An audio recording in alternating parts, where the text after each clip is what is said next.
Imagine this. All of humanity's military power nukes, lasers, hypersonic missiles aimed at one single target. The moon. No alien invasion. No space war. Just Earth, attacking its oldest companion. But what would actually happen? Welcome to Midnight Minds, where the most insane questions lead to the most fascinating science. Earth's ultimate arsenal. Largest nuclear bomb ever. Tsar Bomba. 50 megatons of TNT global nuclear stockpile. 13. Zero warheads. Directed energy weapons, kinetic rods, orbital lasers. Now imagine we fire everything at once straight at the moon. But can we actually damage the moon? Diameter. 475 kilometers. Mass. 180 of Earth. No atmosphere to absorb or spread shock waves. Solid rock and metal core.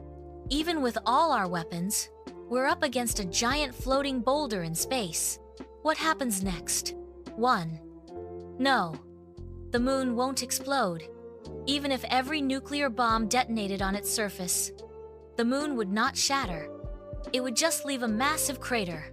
The force is nowhere near enough to overcome the moon's gravity and mass. 2. No. It won't fall out of orbit. Weapons can't produce enough energy to push the moon out of orbit.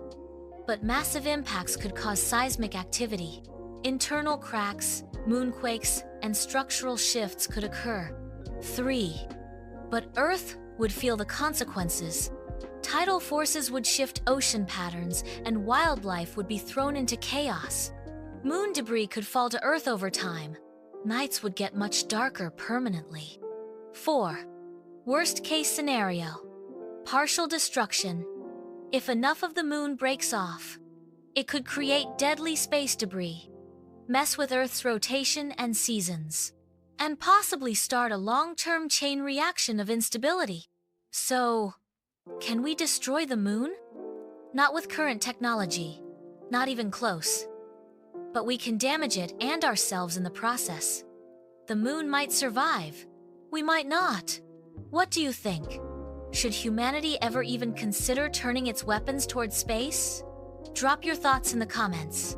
And don't forget to subscribe to Midnight Minds for more explosive questions and real science behind the madness.